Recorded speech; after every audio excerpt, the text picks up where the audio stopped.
John Entwistle was reported to have suffered from hearing loss, high cholesterol, and high blood pressure during his lifetime.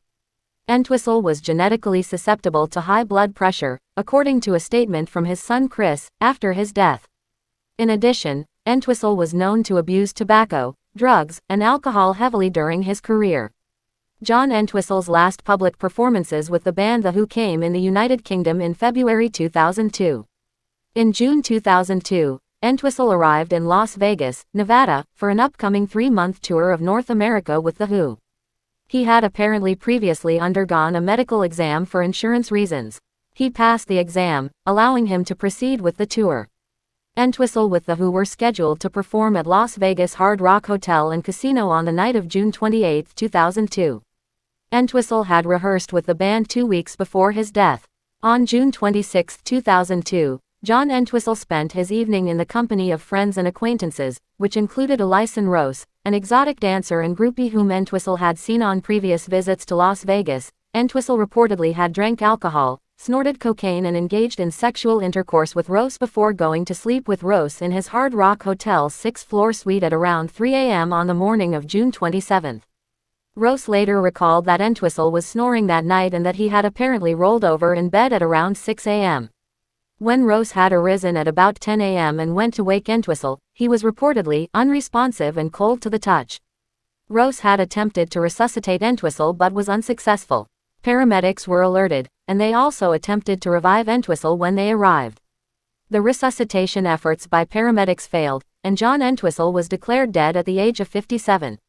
Foul play was quickly ruled out after Entwistle's death, and he had an initial autopsy conducted on his body by the Clark County Coroner's Office on June 28, 2002.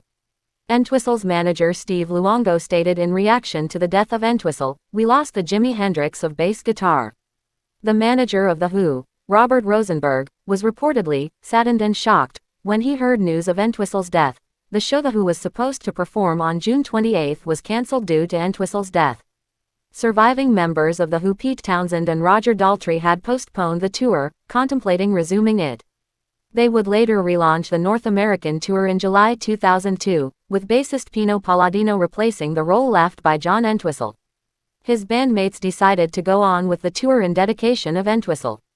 Roger Daltrey had stated just before their opening show on July 1, "I just wanted to say that tonight we play for John Entwistle."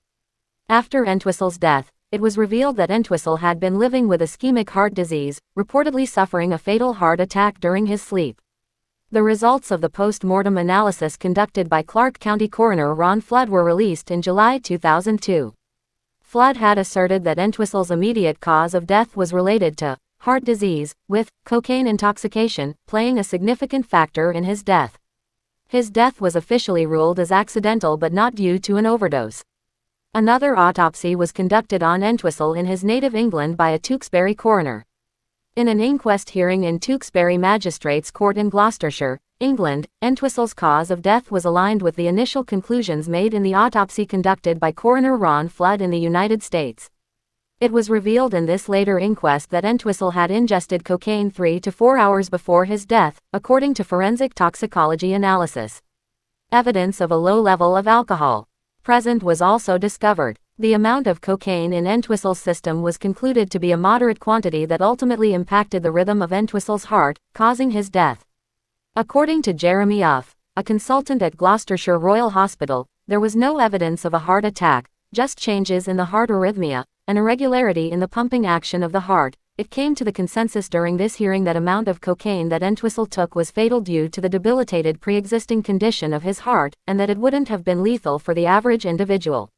In a statement by Coroner Lester Madrell, who conducted the second autopsy on Entwistle, was quoted saying, "To summarize, the amount of cocaine found to be present was not a huge amount, but in someone with pre-existing and naturally occurring heart disease it could bring about a fatal stopping in the rhythm of the heart." John Entwistle had a private funeral held for him on July 10, 2002, at St. Edward's Church in Stow-on-the-Wold, England. It was attended by hundreds of people, including Pete Townshend, Roger Daltrey, and many of Entwistle's family and friends. A collection of mourners gathered outside of the church, who listened to the service from transmitting loudspeakers. John Entwistle's remains were cremated, and they were scattered on the grounds of his Gloucestershire mansion.